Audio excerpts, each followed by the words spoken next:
நீங்க அரசியல்ல ஜீரோன்னு நான் சொல்லுவேன். ஏன்னா டிவி கூட ஓட் பேங்க் வந்து அப்படியே குறைஞ்சிக்கிட்டே போகுது. எல்லாம் ஒரு அறிக்கை கொடுக்க உங்களுக்கு துப்பு இல்லை. நீங்க என்னன்னா திரிஷாவை கூட்டிட்டு கல்யாணத்துக்கு போயிட்டு இருக்கீங்க.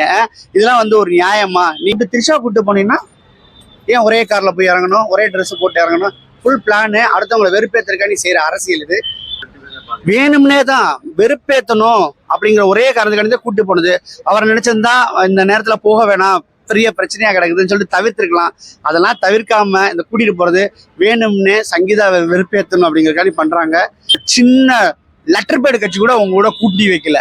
கடைசியில் யாரு கூட்டி வச்சிருக்கா? திரிஷா தான் கூட்டி வச்சிருக்கு. அராஜகம் தாங்கல, மனசை பாதிக்குது. உண்மையா சொல்றேன், வேற கவர்மெண்ட் இருந்துச்சா இந்நேரம் விஜயத்துக்கு உள்ள போட்டிருக்கோம். நீங்க வந்து நான் பண்றதே சட்டம், எனக்கு பின்னாடி பெரிய பேக்ரவுண்ட் இருக்கு, மத்தியில ஆள்ற ஒரு கட்சி வந்து எனக்கு சப்போர்ட்டா இருக்குன்னு திமிருத்தனமா பண்ணாதீங்க. அது வந்து உங்களுடைய ஓட் பேங்கர்ஸ் கண்டிப்பா பாதிச்சிருச்சு. ரொம்ப தப்புங்க. ஏன்னா இளம் எப்படி யங்ஸ்டர்ஸ் எல்லாமே வந்து விஜயை ஃபாலோ பண்ணிட்டு இருக்காங்க. நீங்க வந்து அவங்களுக்கு வந்து நல்ல முன்மாதிரியா விளங்கணுங்கிறத என்னுடைய ஆசை. ஓகேங்களா? உங்களுக்கு வந்து கல்யாணம் முடிக்க போகிற வயசில் பொண்ணு வந்துருச்சு, கல்யாணம் முடிக்கிற வயசில் மாப்பிள்ளை பையன் இருக்கான். ஸோ இந்த மாதிரி சூழ்நிலையில் நீங்கள் பண்ணுறது ரொம்ப தப்பு. இதே தப்பை தான் ஜெயம் ரவி பண்ணாப்புல. கெனிஷாவோட ஒரே இதில் வச்சுட்டு அவர் வேல்ஸுக்கு போனார், நீங்கள் ஏஜிஎஸ்க்கு போயிருக்கீங்க. இவ்வளோதான் வித்தியாச மொழியில். அவர் பண்ண தப்பை நீங்கள் பண்ணுறீங்க. உங்களுக்கு பிடிக்கலைன்னா, உங்களுக்கு வந்து சங்கீதா செட் ஆகலை, நீங்கள் முடிவு பண்ணிட்டீங்க மனசார என்னன்னா, யார் முதல்ல டைவர்ஸ் கொடுத்துருக்கணும்? நீங்கள் தான் போய் கோர்ட்டில் வந்து எனக்கு டைவர்ஸ் கேட்டு நீங்கள் அப்ளை பண்ணியிருக்கணும். ஓகேங்களா? நீங்கள் பண்ண சேட்டையில் அவங்க 2021 பிரிஞ்சிருந்தவங்க திரும்ப வந்து இந்த காலகட்டத்தில் ஏன் வந்து நீங்கள் வந்து டைவர்ஸ் அப்ளை பண்ணுறேன்னா, உங்கள் அராஜகம் தாங்கலை, மனசை பாதிக்குது. உண்மையா சொல்கிறேன், வேற கவர்மெண்ட் இருந்துச்சா இந்நேரம் விஜயத்துக்கு உள்ளே போட்டிருக்கோம். ஏன்னா அந்த அளவுக்கு அவங்க கேஸை வந்து ஃபைல் பண்ணிட்டாங்க. அவங்ககிட்ட நிறைய ஆதாரம் இருக்கு. அதனால வந்து நீங்க வந்து நான் பண்றதே சட்டம், எனக்கு பின்னாடி பெரிய பேக்ரவுண்ட் இருக்கு, மத்தியில ஆள்ற ஒரு கட்சி வந்து எனக்கு சப்போர்ட்டா இருக்குன்னு திமிருத்தனமா பண்ணாதீங்க. அது வந்து உங்களுடைய ஓட் பேங்கர்ஸ் கண்டிப்பா பாதிச்சிருச்சு.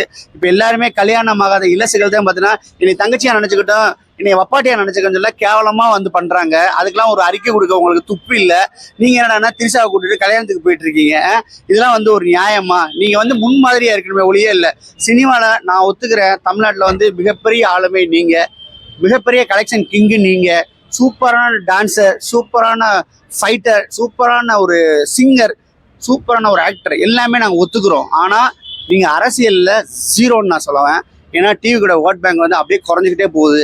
உதாரணத்துக்கு ஒன்னே ஒன்று சொல்கிறேனே, ஆட்சியில் பங்கு அதிகாரத்தில் பங்குன்னு சொல்லிட்டு உங்களுக்கு நீங்கள் அனௌன்ஸ் பண்ணியுமே ஒரு சின்ன லெட்டர் பேடு கட்சி கூட உங்க கூட கூட்டி வைக்கல. கடைசியில் யாரு கூட்டி வச்சிருக்கா? திரிஷா தான் கூட்டி வச்சிருக்கு. ஒருவேளை அது கட்சி ஆரம்பிக்க போதான்னு தெரியல. திரிஷாக்குள்ள மார்க்கெட்னு சுத்தமா இறங்கிடுச்சு. வயசு 40 ஆகி போச்சு. இனிமே அது வந்து ஹீரோயினா நடிச்சு இனிமே பாப்புலர் ஆகுங்கிற நம்பிக்கை அதுக்கு இல்லை. ஸோ அதுக்கு வந்து ஒரு முதலமைச்சரோட மனைவியா, முதலமைச்சருடைய வப்பாட்டியா போய் சேர்ந்துடலாம்னு சொல்லிட்டு நீங்க போய் சேர்ந்துருக்குது. அந்த கனவு 2026க்கு முன்னாடி பலிக்காது. நீங்க வந்து அஸ்திவாரத்தை வந்து ஒழுங்கா போடாம ஒரு கட்சி நடத்தவே முடியாது.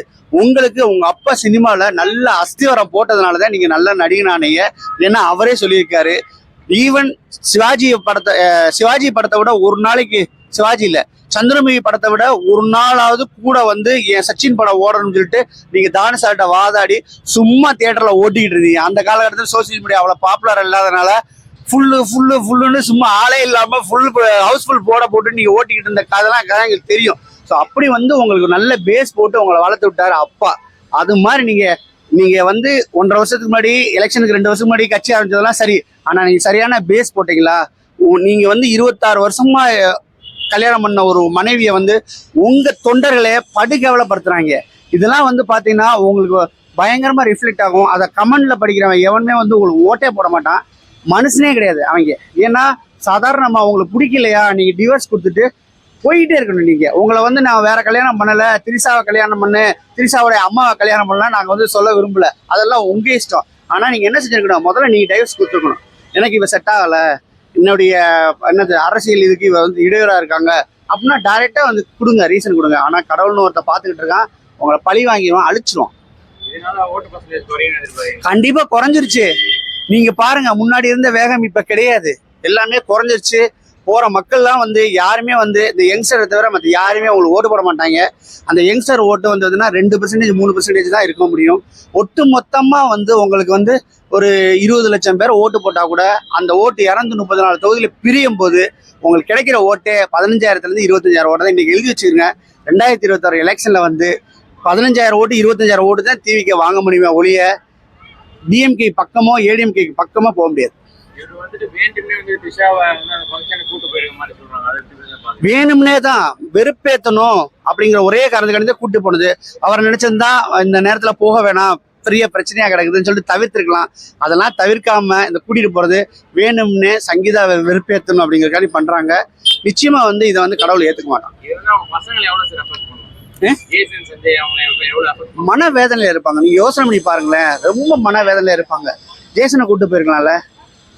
நீ சொல்லுங்க, இப்ப நான் ஒரு கல்யாணத்துக்கு போனேன்னா என் பொண்டாட்டி வரலன்னா என் பிள்ளைய கூட்டு போனேன், என் பையனை கூட்டு போனோம். அந்த மாதிரி ஒரு சூழ்நிலை இருக்குல்ல. நீங்க ஜேசனை கூட்டு போங்க, சாஷாவை கூட்டிட்டு போங்க, அதெல்லாம் விட்டுட்டு திரிஷாவை கூட்டு போனீங்கன்னா ஏன் ஒரே கார்ல போய் இறங்கணும், ஒரே ட்ரெஸ் போட்டு இறங்கணும்? ஃபுல் பிளானு அடுத்தவங்களை வெறுப்பேற்றிருக்காண்டி செய்யற அரசியல் இது சரி கிடையாதுன்னு நான் நினைக்கிறேன்.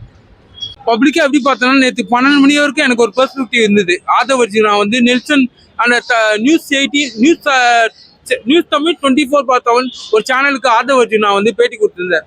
அதில் வந்து அவர் சொன்னாரு, இப்போ உங்ககிட்டலாம் விஜய் சார் எப்படி வந்து ரியாக்ட் பண்ணுவார், ஒரு நெகட்டிவ் சுச்சுவேஷனில் எப்படி ரியாக்ட் பண்ணுவார் கேட்டால் அவர் எல்லாமே ஸ்மைலிங்கோட நெகட்டிவ் அந்த பாட்டில் வருமே நெகட்டிவிட்டி வந்து இக்னோர் பண்ணுங்க, அதை மாதிரி தான் அவர் பண்ணுவார் அப்படின்னு சொன்னார்.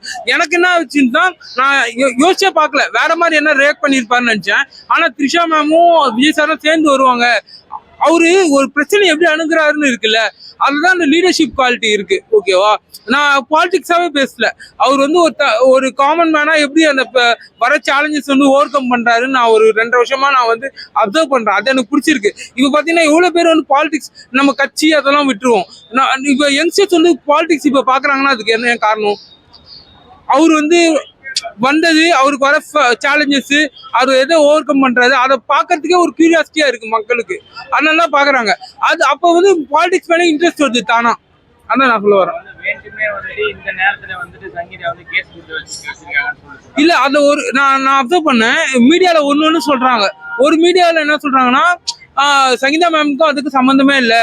கரெக்டா ஏன் 27 எல்லா விஷயம் நடக்குது ஞாபகம் இருக்கா உங்களுக்கு? 27 தான் அந்த கரூர் விஷயமும் வந்தது. அந்த ஒரு 5-6 சீக்வன்ஸ் வந்து 27 நடக்குது. ஓகேவா, இது வந்து 24 வந்து நடந்திருக்க வேண்டியதான். அந்த இவர் இறந்தாருல அவரு, அதனால அந்த நியூஸ் வர சொல்ல இது வந்தா இது வந்து பெருசா ரிஃப்ளெக்ட் ஆகாதுன்றதுனால 2-3 நாள் கழிச்சு போட்டாங்கன்னு சொல்றாங்க. அது எந்த அளவுக்கு உண்மைன்னு தெரியாது. பட் ஆனா வந்து நான் என்ன பொறுத்த வரைக்கும் அவர் எப்படி இந்த சேலஞ்ச் எல்லாம் ஓவர் கம் பண்றாருன்னு பாக்குறதுக்கு பாலிடிக்ஸ்க்கு நிறைய பேர் இன்ட்ரெஸ்ட் காமிக்கிறாங்க நான் நினைக்கிறேன். இதனால ஓட்டு வந்து குறையும் நினைக்கிறீங்களா? இல்ல, ஓட்டு குறையுது, ஓட்டு இது பண்றது அதுல அவர் எப்படி அதை வந்து இப்ப ஒரு சேலஞ்ச் வந்ததுன்னா ரெஸ்பாண்ட் பண்ணலாம், ரியாக்ட் பண்ணக்கூடாது. அவர் ரெஸ்பாண்ட் தான் பண்றாரு, ரியாக்ட் பண்ணல. ஓகேவா, டிஃபரன்ஸ் இருக்கு ரெண்டுத்துக்கும். ரெஸ்பாண்ட்னா இப்ப வந்து ஒரு சேலஞ்ச் வந்துச்சுன்னா அதுக்கு எதிர்வினை ஆக்குறது. இவர் என்ன பண்றாருன்னா அந்த சேலஞ்சுக்கு சொல்யூஷன் தான் பாக்குறாரு. அவரோட ரியாக்ஷன் மூலமா எப்படி வந்து சொல்யூஷன் கொடுக்குறாரு, மக்களை எப்படி இன்னும் அட்ராக்ட் பண்றாரு, அதுதான் அவரோட ஸ்ட்ராட்டஜி. அவர் அது மாதிரி கரெக்டா பண்றாரு. பாலிடிக்ஸ்ல ஸ்ட்ராட்டஜி தானே முக்கியம். விஜய் சாரே வச்சு பேசுறாங்க.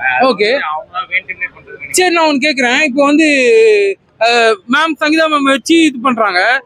சார் விஜய் சாரால வைஃபை விட்டு கொடுக்க முடியாது. அதே சமயத்தில் அவங்க பண்ணாங்கன்னு கரெக்டா தெரியாது, யார் லீக் பண்ணாங்கன்னு தெரியாது. அப்படி இருக்க சொல்ல இதுக்கு வந்து ஒரு முற்றுப்புள்ளி வைக்கணும்ல. இன்னும் ஒரு 2 மாசத்துல எலெக்ஷன் இருக்கு. இதுக்கு ஒரு முற்றுப்புள்ளி வைக்கணும். இப்ப ஃப்ரெண்ட்ஷிப்பா வந்தாங்கன்னு கூட சொல்லலாம்ல. இப்ப மாநாதா இருக்கட்டும், எதுவா இருக்கட்டும், சினிஃபீல்ட் சம்பந்தப்பட்டவங்க யாருமே சார் வந்து இன்க்ளூட் பண்ணிக்க மாட்டாரு.